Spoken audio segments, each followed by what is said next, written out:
Page 10, the first movement of what they call Alouette. It's a sonata using the melody from Alouette.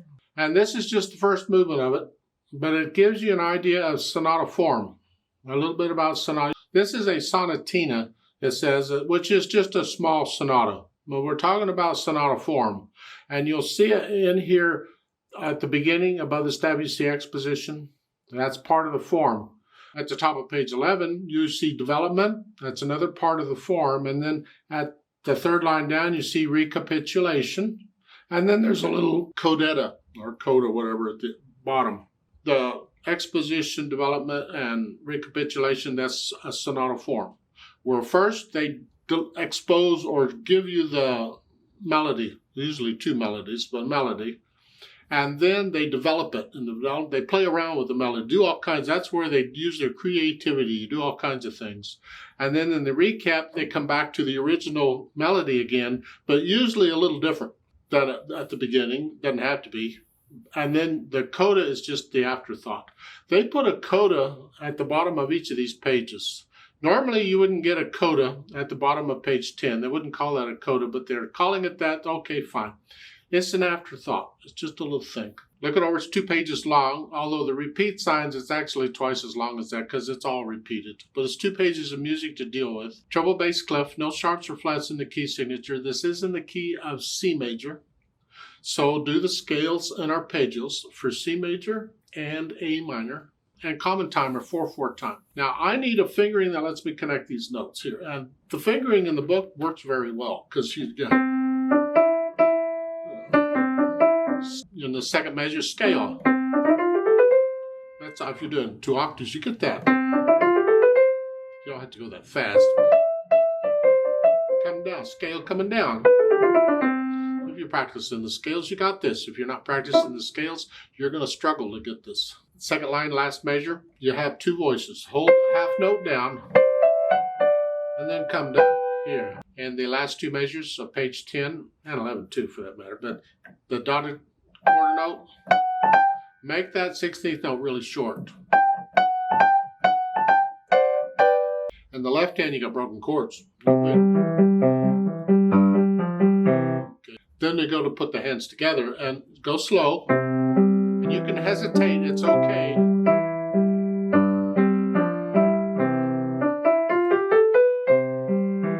So I go through and I put the hands together, and then I'll go back over it maybe a line or so at a time, and I'll get rid of the hesitations. And when you have something this long, it's 2 pages long with a lot of notes going on everywhere, how you practice this can make or break whether you're going to do it.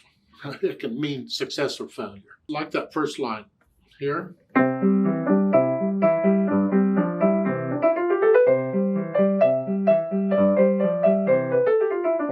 Once I have that first line, not that fast, but that first line, slowly, whatever, no hesitations, then I'm going to put it aside. I'm not going to play it anymore until I can get the rest of this done.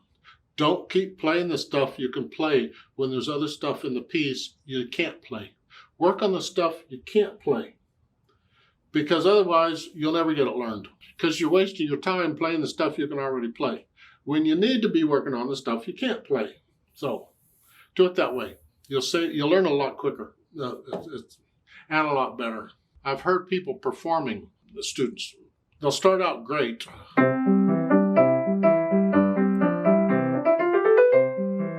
You think, wow, this is nice. I like this.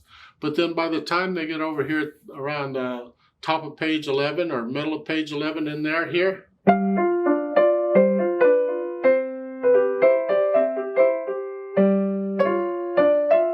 they're playing the key. They can't play it. It's clear they can't play it.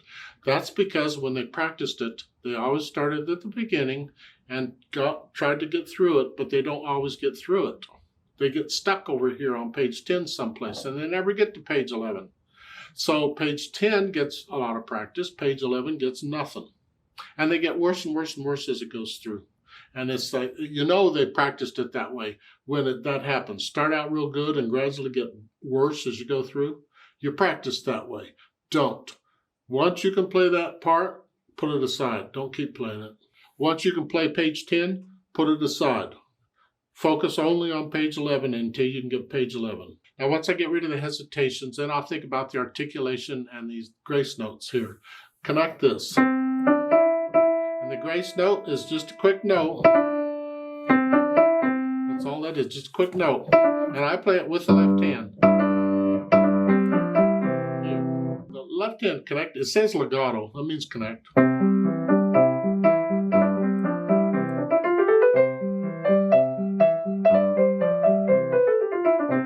So I add in the articulation and the grace notes. You have a few accents occasionally, you just give them a little extra. Then the dynamics applies to the melody. It's the right hand. Loud. This, soft. At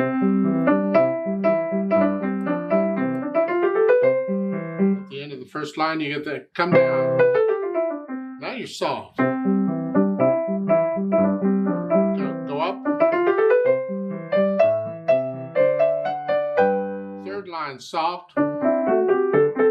So put in the dynamics. And after that, I think about the speed. Now, when I'm putting in the dynamics, I'm not playing it as fast as I've been playing it. I do that to shorten the video. You might be going really slow, and that's okay. But now we add the speed. Now we need to try and see how close can you get to the allegro without messing it up. It needs to be accurate. So this part, how fast can you play that? Even, control, that, and that'll probably be your allegro for now. You can speed it up later. Now there is a repeat sign at the bottom of page 10, so you do page 10 twice. Page 11 is surrounded by repeat signs, so you do page 11 twice. And there's a note at the bottom of page 11, the second time, slow down. Okay, something like that, I guess. I don't know.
You don't need to play it that fast.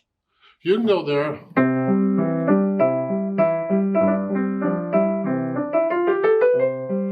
It depends on how fast you can play it correctly. This is not allegro. Allegro's a little quicker than that. So your allegro will speed up over time as you get better with piano.